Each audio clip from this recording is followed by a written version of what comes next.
بسم اللہ الرحمن الرحیم۔ شروع اللہ کے نام سے جو بڑا مہربان اور نہایت ہی رحم کرنے والا ہے۔ تمام حضرات سورہ فاتحہ اور درود پاک پڑھ لیجئے۔ اعوذ باللہ من الشیطان الرجیم، بسم اللہ الرحمن الرحیم۔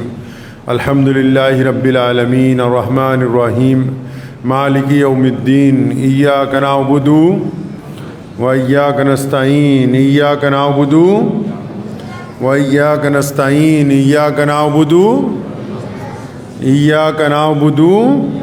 وإياك نستعين، اهدنا الصراط المستقيم صراط الذين أنعمت عليهم غير المغضوب عليهم ولا الضالين، آمین۔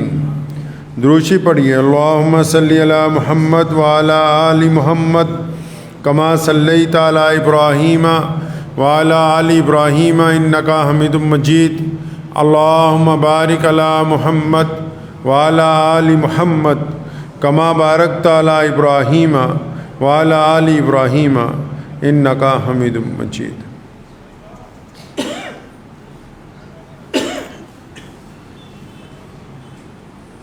مسجد تو بنا دی شب بھر میں، ایمان کی حرارت والوں نے۔ مسجد تو بنا دی شب بھر میں، ایمان کی حرارت والوں نے۔ من اپنا پرانا پاپی ہے، برسوں میں نمازی بن نہ سکے۔ اقبال بڑا اپدیشک ہے، من باتوں سے موہ لیتا ہے۔ اقبال بڑا اپدیشک ہے، من باتوں سے موہ لیتا ہے۔ گفتار کا غازی بن تو گیا، کردار کے غازی بن نہ سکے۔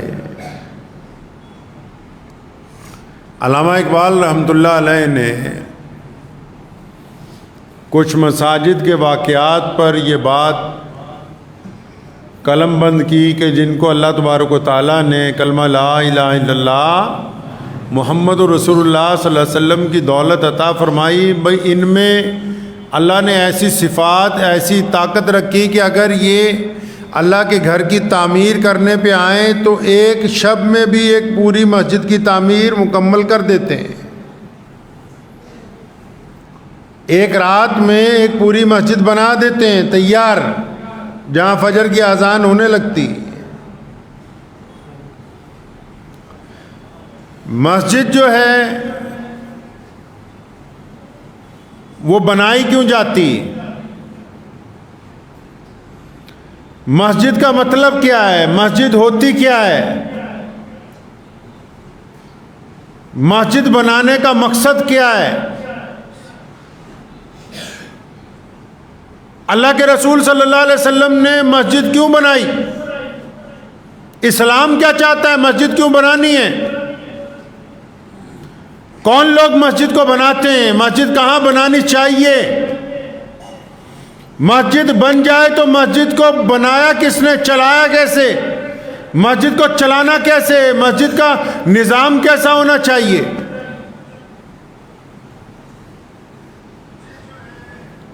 مسجد میں جو لوگ خدمت کرتے ہیں ان کا آئیڈیل کیا ہے؟ ان کا مقصد کیا ہے؟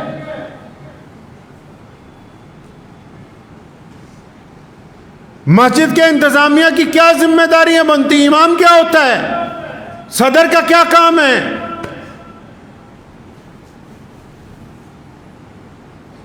مسجد کو کیسے سنوارنا ہے؟ مسجد میں آنے والے کا کیا اکرام ہونا چاہیے؟ یہ تمام تو وہ باتیں ہیں جو کہ مسجد کی روح کے ساتھ تعلق رکھتی ہیں۔ جیسے انسان جب تک چلتا پھرتا ہے جب تک اس کے جسم میں روح ہوتی ہے، اگر جسم میں روح نہ ہو تو ہم کیا کہیں گے؟ مردہ بندہ ہے۔ اسی طرح وہ عمارت جس کو مسجد کہا جاتا ہو اور یہ نہ پتا ہو کہ اس مسجد کا کام کیا ہے، مقصد کیا ہے، مسجد کی روح کیا ہے، مسجد کے عقائد کیا ہیں، مسجد کے امام کی کیا ذمہ داری ہے، صدر کی کیا ذمہ داری ہے، مسجد کے مؤذن کا کیا کام ہے، اگر یہی پتہ نہ ہو پھر وہ عمارت مسجد نہیں ہے، صرف ایک عمارت ہے خالی۔ تو مسجد کیوں بناتے ہیں بھائی؟ آج کل کیونکہ ہم لوگ اس طرف توجہ نہیں دیتے، کم توجہ دیتے ہیں۔ اگر کسی عام مسلمان کو پوچھیں گے کہ مسجد کیوں بنا رہے ہیں، تو نماز پڑھنے کے لیے بنا رہے ہیں۔ کیا صرف نماز پڑھنے کے لیے بنائی جاتی ہے مسجد؟ کیا مسجد کا کام صرف 5 وقت اذان دینا، نماز پڑھنا ہی ہے؟ کیا ایسا ہے محمد رسول اللہ صلی اللہ علیہ وسلم نے تو نماز پڑھنے کے لیے اگر اتنی زحمت گوارا کی جا رہی ہے تو یہ کام آپ اپنے گھر میں کیوں نہیں کر لیتے؟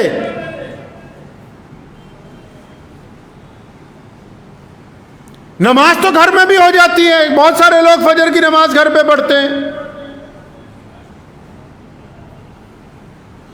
نمازیں تو 5 ہیں، فجر، ظہر، عصر، مغرب، عشاء، اور کسی اللہ والے کو پوچھو وہ کہتا ہے اس سے زیادہ ایک بڑی نماز ہے، پاورفل نماز ہے، اس کو جب تک نہیں پڑھو گے تمہاری اللہ سے تار نہیں جڑے گی۔ ارے بھائی کون سی نماز ہے وہ؟ جی تہجد کی نماز ہے، ان 5 نمازوں سے زیادہ طاقتور ہے۔ اچھا جی، تہجد کی نماز ان 5 سے زیادہ طاقتور ہے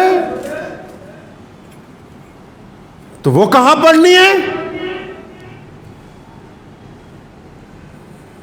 کہ تہجد کی اذان کہاں ہوتی ہے؟ ارے نہیں نہیں بیٹا، تہجد کی اذان نہیں ہوتی۔ اچھا تہجد کی نماز ان سے زیادہ طاقتور ہے لیکن اس میں اذان نہیں ہوتی۔ کہتے نہیں نہیں، اس کی اذان کی ضرورت نہیں، اس کی اذان ہمارے دل میں ہوتی ہے۔ جن کا دل اللہ سے لگ جاتا ہے نا، وہ اندر اذان ہوتی ہے، اللہ اکبر اللہ اکبر، کہ اللہ سب سے بڑا ہے، اٹھ جا بستر سے رات کے اندھیرے میں جب ساری دنیا سو رہی ہے، اٹھ جا۔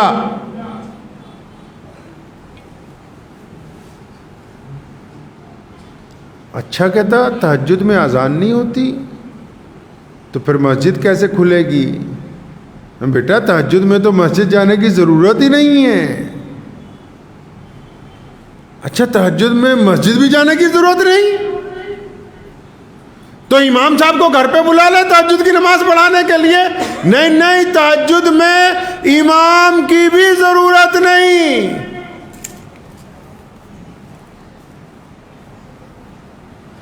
اچھا 5 نمازوں سے زیادہ بڑی نماز ہے جس میں نہ اذان ہوتی ہے، نہ تکبیر ہوتی ہے، نہ مسجد چاہیے، نہ امام چاہیے، پھر یعنی 5 نمازوں میں ایسی کون سی بات ہے کہ جگہ خریدتے ہیں بڑی مہنگی؟ ابھی ٹوکیو میں، جاپان دنیا کا سب سے بڑا مہنگا ملک ہے، پتہ ہے آپ کو؟ ٹوکیو میں 1 گز زمین خریدنے کے لیے ہمارے ملک کا 1 کروڑ روپیہ خرچ کرنا پڑتا ہے۔ مسلمانوں نے وہاں بڑی بڑی مسجدیں بنا دی پچھلی 3 دہائیوں کے اندر۔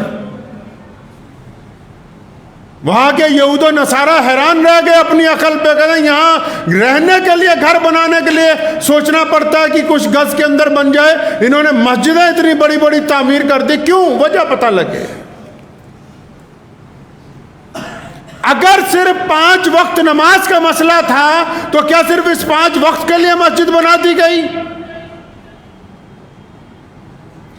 بتاتے کیوں نہیں ان مسلمانوں کو کہ یہ مسجد بنائی کیوں جاتی ہے؟ محمد رسول اللہ صلی اللہ علیہ وسلم نے مسجد بنائی کیوں؟ محمد رسول اللہ صلی اللہ علیہ وسلم اپنی مسجد میں بیٹھ کر کیا کرتے تھے؟ محمد رسول اللہ صلی اللہ علیہ وسلم کی مسجد میں فجر سے ظہر تک کیا ہوتا تھا؟ ظہر سے عصر تک کیا ہوتا تھا؟ عصر سے مغرب کے درمیان کیا کرتے تھے؟ مغرب سے عشاء کے درمیان کیا ہوتا تھا؟ بتاؤ پوری دنیا کے مسلمانوں کو آج کہ یہ مسجدیں کیوں تعمیر کی گئی؟ ان مسجدوں کا کیا کردار ہے؟ یہ پوری کائنات میں اسلام کا جو پھریرا لہرا رہا ہے، یہ محمد الرسول اللہ نے جو مسجد نبی قائم کی، یہ اس کی برکتوں کی وجہ سے آج کائنات میں کروڑوں مسجدیں بنا کے مسلمانوں نے تیار کر دی۔ یہ اس لیے لہرا رہا ہے صرف 5 وقت نماز پڑھنے کے لیے مسجد نہیں بنائی گئی۔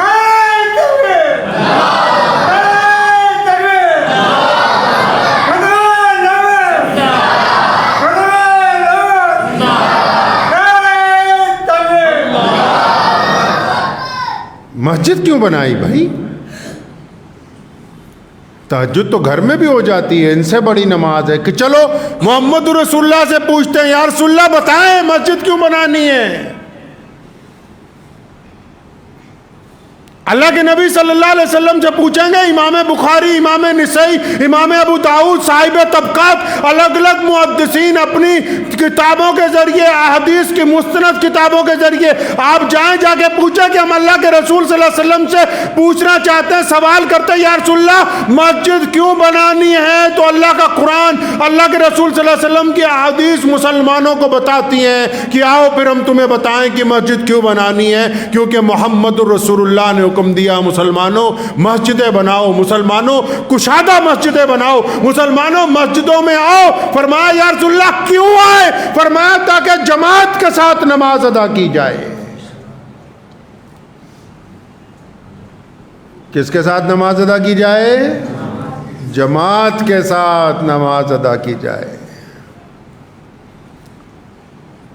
یا رسول اللہ جماعت کے ساتھ نماز پڑھنی ہے، کیسے؟ بخاری میں لکھا ہے رسول اللہ صلی اللہ علیہ وسلم نے فرمایا جماعت سے نماز پڑھنی ہے، کندھے سے کندھا ملا کے کھڑے ہو جاؤ اللہ کے حضور۔ آپس کی کڑواہٹ کی، یا رسول اللہ کندھے سے کندھا ملا لیں، حکم ہوتا ہے حدیث میں، ہاں تاکہ تمہارے دل آپس میں مل جائیں۔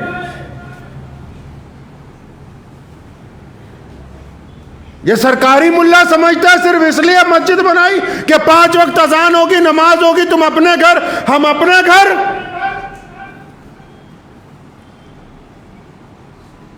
مسجد اس لیے بنانے کا حکم ہوا، اللہ کے رسول نے فرمایا تاکہ تم اکٹھے ہو کے نماز پڑھو، کندھے سے کندھا جوڑ کے نماز پڑھو۔ مطلب یہ کہ ایک خوبصورت معاشرہ تیار کر دیا جائے جن میں آپس میں محبتیں ہوں، اتفاق ہو، پیار ہو، خلوص ہو۔ اگر فجر کی نماز میں عبد الرحمن نہیں آیا، ظہر میں نہیں آیا، عصر میں نہیں آیا، مغرب میں نہیں آیا، تو عشاء میں محمد جنید، محمد کاشف اس کے گھر جا کے پوچھے کہ بھائی آج تم کہاں تھے، کیوں نہیں آئے؟ اگر بیمار ہوگا تو اس کو دوا لا کے دیں گے، دکھ درد میں ہوگا تو اس کا ساتھ دیں گے، پریشان حال ہوگا تو اس کو حوصلہ دیں گے۔ پتہ یہ لگا کہ مسجد کی تعمیر تو اس لیے کی تاکہ یہ جو نمازیں گھر میں پڑھتے ہیں یہ مسجد میں پڑھیں، تاکہ ان نمازوں کے ذریعے ان میں محبت پیدا ہو، ان نمازوں کے ذریعے ان میں اتفاق آئے، ان میں خلوص آئے، ان کے دلوں کے اندر آپس کے اندر جو رنجشیں ہیں وہ ختم ہو جائے۔ آج اگر ایک مسجد میں نماز پڑھنے والوں کو یہ پتہ ہی نہیں کہ ان کے دائیں کون نماز پڑھتا ہے، بائیں کون نماز پڑھتا ہے، آگے کون ہے، پیچھے کون ہے، پھر ان بیوقوفوں کو سمجھایا کس نے کہ مسجد ابھی مسجد بن گئی، یہ تو ابھی خالی عمارت ہے۔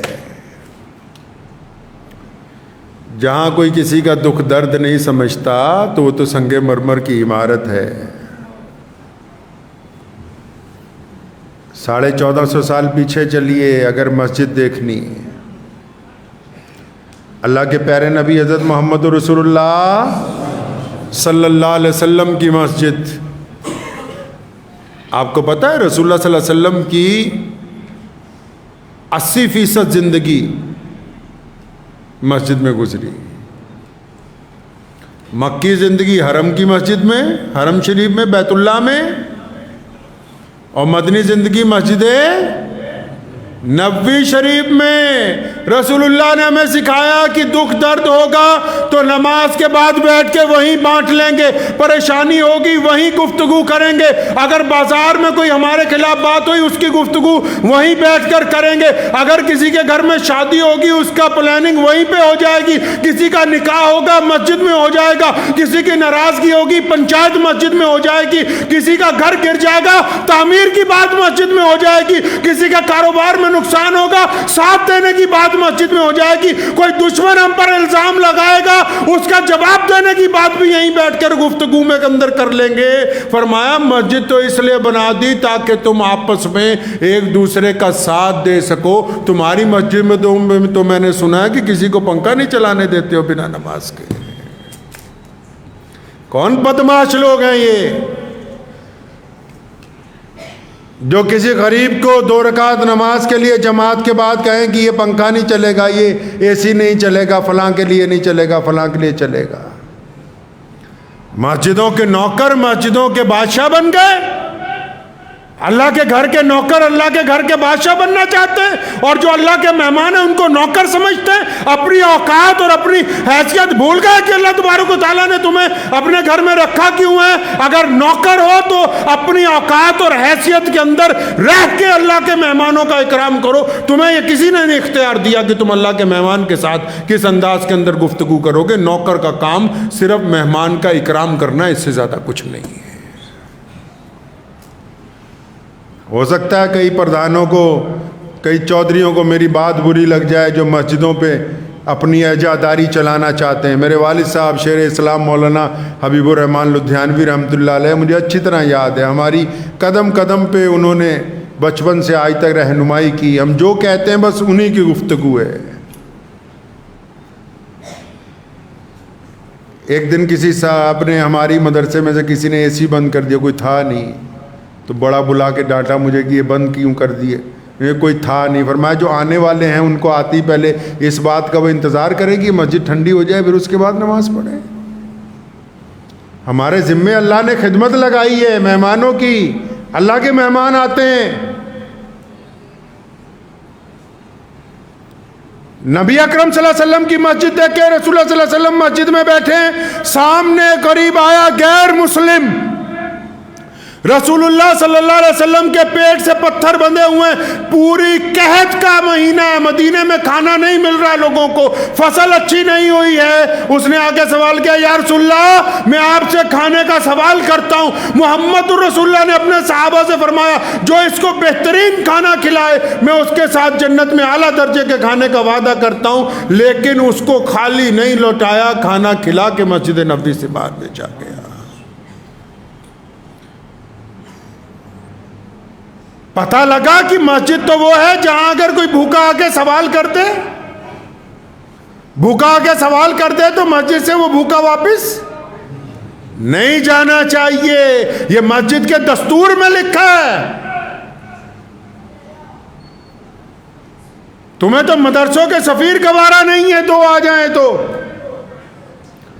مسجد کے دستور میں لکھا ہے کہ مسجد کے دروازے پر اگر کوئی مانگنے والا آ جائے اور وہ سوال کر دے یا رسول اللہ مجھے کپڑے چاہیے، محمد رسول اللہ ان کو کپڑے دیتے، جبکہ سوال کرنے والا مسلمان نہیں ہے۔ مسجد کے دروازے پر کوئی آ جائے یا رسول اللہ مجھے سواری چاہیے، میں دور کا مسافر ہوں، اور مانگنے والا یہاں بھی مسلمان نہیں ہے، محمد رسول اللہ اس کو اونٹ پیش کرتے ہیں۔ مسجد کے دروازے پہ کوئی دکھ درد لے کے آتا ہے، یا رسول اللہ فلاں نے میرے سے زیادتی کی، میری مدد کریں، محمد رسول اللہ اس کے ساتھ چل کے اس کی مدد کرنے جاتے ہیں۔ پتہ یہ لگا کہ مسجد جب بنائی جاتی وہ اس لیے بنائی جاتی کہ یہ ماں کی طرح ہے، جس کے پاس جا کے بندہ بیٹھ کے روتا بھی ہے، ہنستا بھی ہے، دکھ درد بھی سناتا ہے، خوشی بھی تقسیم کرتا ہے۔ مسجد تو اس لیے بناتی کہ آس پاس رہنے والے انسانوں کو راحت مل جائے، آس پاس رہنے والوں کو راحت مل جائے مسجد سے، ان کے دکھ درد بانٹا جائے۔ وہ کیسے مسجد کا کوئی بندہ امام یا صدر ہو سکتا ہے جس کے محلے میں کوئی بیوہ ہو اور اس گھر میں کھانا نہ پکتا ہو، ایک وقت پکتا ہو ایک وقت نہ پکتا ہو، اور مسجد میں اعلیٰ ترین سنگ مرمر کے پتھر لگا دیا جائیں اور بہترین لوگ آئیں نماز پڑھنے کے لیے، اور اس محلے میں کوئی بندہ بھوکا سوتا ہو، پھر یہ مسجد ابھی مسجد کے حکم میں آئی نہیں ہے۔ تمہیں کس نے کہا کہ مسجد صرف 5 وقت نماز کے لیے ہوتی ہے؟ سب سے بڑا اسکول مسجد میں کھولا جاتا ہے۔ آج بھی دنیا میں مسلمانوں کا جو سب سے بڑی یونیورسٹی ہے، مسلمانوں کے پاس جو آج بھی 1 نمبر کا مدرسہ ہے، آج بھی ہمارے پاس ایسا ادارہ جہاں کے پڑھے ہوئے عالم پوری دنیا میں جب جاتے ہیں لوگ اٹھ کے کھڑے ہو جاتے ہیں، تو محمد رسول اللہ صلی اللہ علیہ وسلم کی مسجد نبوی کا مدرسہ ہے آج بھی، جہاں کئی ہزار بچے روزانہ ہر نماز کے بعد تعلیم حاصل کرتے ہیں آج کی تاریخ میں۔ آج بھی اگر بہترین ڈاکٹر آپ کو اپنے آپ کو دکھانا ہے تو جب آپ حرم شریف میں نماز پڑھنے کے لیے جائیں گے، جگہ جگہ پہ مسجد نبوی میں، حرمین شریفین میں بہترین دنیا کے ڈاکٹر وہاں لوگوں کے لیے بیٹھے، کیونکہ وہ مسجد خدا کا گھر ہے، وہاں جو آنے والے ہیں ان کی دکھ تکلیف کو سننا ہماری ذمہ داری بنتی۔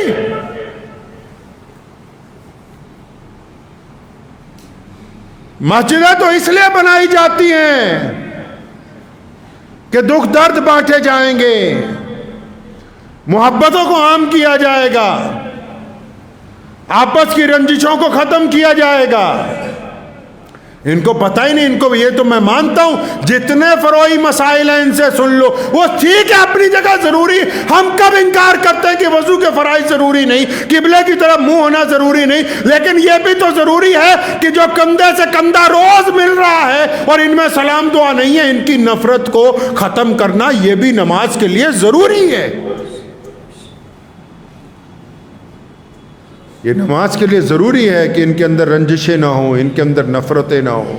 یہ نماز کے لیے ضروری ہے کہ ان کا دل چڑیوں کی طرح نرم ہو جائے لوگوں کے لیے۔ یہ نماز کے لیے ضروری ہے کہ ہر آنے والے کا اکرام کرتے ہوں۔ یہ نماز کے لیے ضروری ہے کہ اپنے پڑوسیوں کے اگر وہ غریب ہیں تو ان کا مذہب نہ دیکھیں۔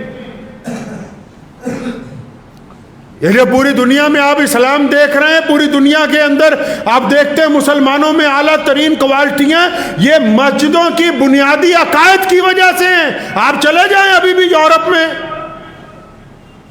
ابھی میں گزشتہ دنوں جب عمرے پہ گیا تو مدینہ منورہ سے نکلا تو میں نے میرے جو ساتھی تھے شہزاد بھائی، ان کو میں نے کہا کہ کسی عام محلے کی مسجد میں چلیں گے، تو ہم لوگ گئے تو 2 نفل پڑھنے تھے، تو مجھے تو یہ دیکھنا تھا کہ بھی عام مسجدوں میں کیا ہے۔ تو ماشاءاللہ تمام ضروریات کے سامان کے ساتھ ساتھ فریجوں کے اندر کھانا رکھا ہوا ہے، کھجوریں رکھی ہوئی ہیں، پانی کی بہترین بوتلیں رکھی ہوئی ہیں۔ کیوں بھائی؟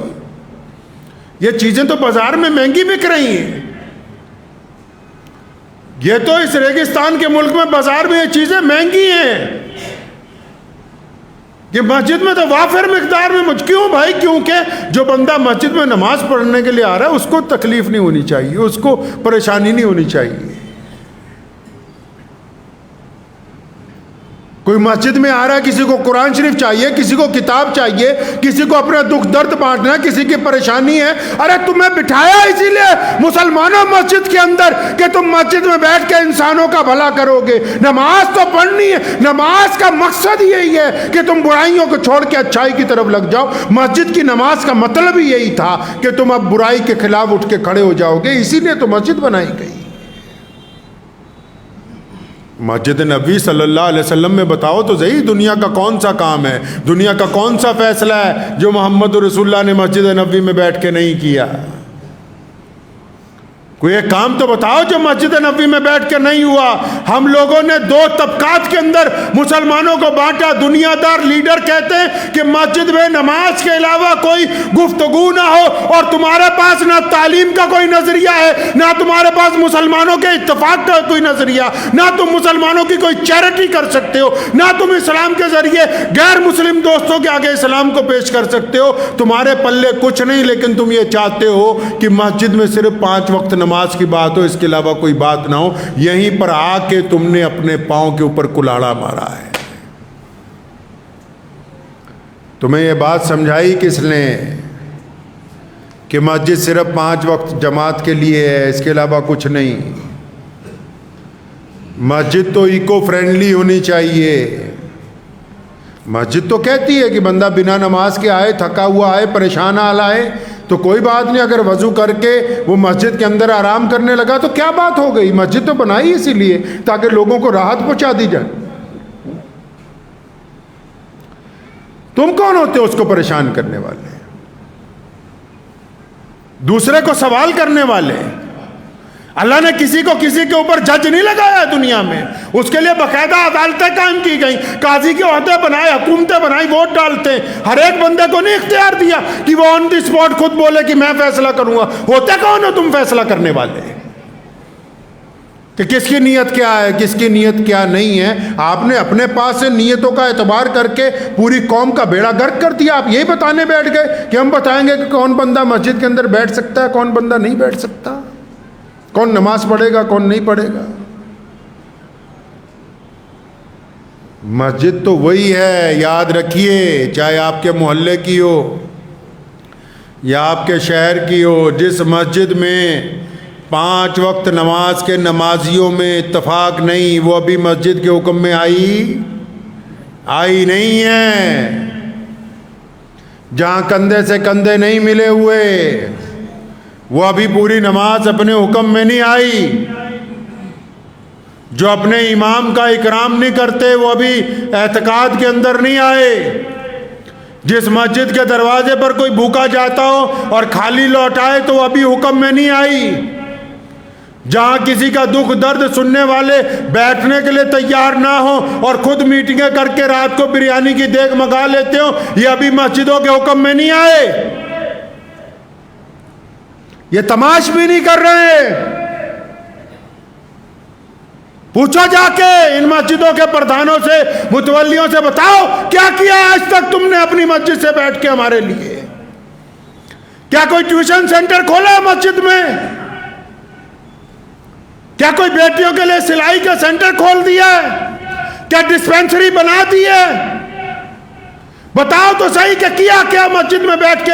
کیا کوئی ایسا نظام بنا دیا کہ جو آتا ہے جس کے پاس کرایہ نہیں ہوتا اس کو ٹکٹ دے کے ریل چڑھا دیتے ہو؟ پتہ لگے کوئی اسپتال میں بیمار ہوتا ہے تم اس کا بل بھرنے کے لیے جاتے ہو تو اس کو دوائیاں دیتے ہو، پتہ تو لگے کیا ہے؟ پوچھا ایک دفعہ ان سے جا کے کہ تم کرتے کیا ہو مسجد میں؟ مسلمانوں، صرف اگر اس چکر میں رہ گئے تم کہ مسجد صرف 5 وقت نماز کے لیے تو اپنا بھی خسارہ کرو گے، دین کا بھی کرو گے، لیکن دین کل کو پھر آگے نکل جائے گا، تم یہیں کے یہیں کھڑے رہ جاؤ گے۔ پوری دنیا کی مسجدیں دیکھو جا کے، یورپ میں جائیے، افریقہ میں جائیے، عرب کے اندر جائیے، گلف کی کنٹریوں میں جائیے، پتہ لگے گا مسجد ہوتی کیا ہے، مسجد کے حقوق کیا ہیں، مسجد کرتی کیا ہے۔ بڑے بڑے ادارے مسجدیں چلاتی ہیں، بڑی بڑے اسکول، بڑی بڑی یونیورسٹیاں مسجدیں چلاتی ہیں۔ تم نے دین کو جب دنیا سے الگ کیا، مسلمانوں کے لیے دین اور دنیا 2 شعبے نہیں ہیں، ہمیشہ بعد پلے باندھ لو۔ ہماری دنیا بھی ہمارا دین ہے، ہمارے پاس نہیں ہے دنیا کا کوئی کھانا۔ پوری دنیا میں یہی تو لطف کی بات ہے۔ آپ کو پتہ ہے کیا لطف کی بات ہے؟ جو باطل ہے، یا آپ پوری دنیا میں کہیں جائیں گے کوئی عبادت گاہ بنتی ہے نا تو کئی لوگ کتراتے ہیں کہ عبادت گاہ کے قریب کا پلاٹ نہیں لینا، پریشان ہو جائیں گے۔ لیکن جب مسجد بنتی ہے تو مسلمان زیادہ پیسے اس لیے لگاتا ہے کہ مسجد کے ساتھ والا پلاٹ مل جائے تاکہ میرا گھر اللہ کے گھر کے ساتھ جڑ کے بن جائے۔ یہ فرق ہے ایمان کے اندر اور کھوکھلے دلوں میں۔ اس لیے اپنے اندر تھوڑی بیداری لائیے۔ جو لوگ جن کو اللہ نے مسجدوں کی ذمہ داری دی ہے، یا جو مسجدوں میں پردھان بنے ہوئے ہیں، ممبر بنے ہوئے ہیں، پہلے تو 2 رکعت اللہ کا شکر ادا کریں بھی اللہ نے آپ کو اپنے گھر کا نوکر بنا لیا۔ مجاور ہو، قرآن پاک میں لکھا ہے کہ حرم کے مجاور ان سے آگے نہیں بڑھ سکتے جو اللہ کے راستے میں بیٹھتے ہیں گھوڑوں کے اوپر۔ مجاور ہونا ہی بڑی بات ہے اللہ کے گھر کا۔ پہلے تو شکر ادا کرو کہ اللہ نے آپ کو اپنے گھر کا مجاور بنا لیا، اور پھر اس بات کو ذہن میں بٹھا لو کھوپڑی میں کہ یہ جو لوگ آ رہے ہیں مسجد تک یہ اللہ کے مہمان ہیں۔ اللہ کے مہمانوں کا اکرام کرنا سیکھ لیجئے۔ اگر آپ اللہ کے مہمانوں سے غنڈہ گردی کریں گے تو اللہ کی طرف سے جب پکڑ آئے گی ساری چودراہٹ نکل جائے گی، ساری پردھانگی نکل جائے گی، نہ دین کے باقی رہو گے نہ دنیا کے باقی رہو گے۔ لکھ کے لے جاؤ اس بات کو۔ ایک بات اور ہے ہندوستانی مسلمانوں میں، ہم لوگ اگر باہر پوری دنیا میں جاتے ہیں، اچھا آپ کو ایک بات مزے کی بتا دوں، انڈیا میں جو مسلمانوں کا پروڈکٹ ہے نا، انہوں نے فتووں کے چکر میں چل چل کے اپنا پیر پہ خود ہی کلاڑی ماری۔ ضرورت تو ان کو مسئلے مسائل کی تھی، پوچھنا تھا رسول اللہ صلی اللہ علیہ وسلم کا چہرہ کیسا تھا، ہم اپنے نبی صلی اللہ علیہ وسلم کے چہرے کے مطابق داڑھی رکھے، پوچھنا تھا، لیکن یہ پوچھنے نہیں گئے، فتویٰ لینے گئے۔ کیوں؟ کہتے یار میری چاہے چھوٹی ہو یا بڑی ہو اپنے ساتھ والے کا رگڑا لگانا ہے۔ ان کو فتویٰ اس لیے چاہیے تاکہ یہ اپنے بھائی کی بے عزتی یہیں پہ یہ مار کھا گئے۔ بس پوری دنیا نے مسائل معلوم کیے کہ اللہ کے نبی، آپ کو پتا ہے کہ عرب کے لوگوں کے اندر کوئی فتوے بازی نہیں ہے، اتنے ملک ہیں،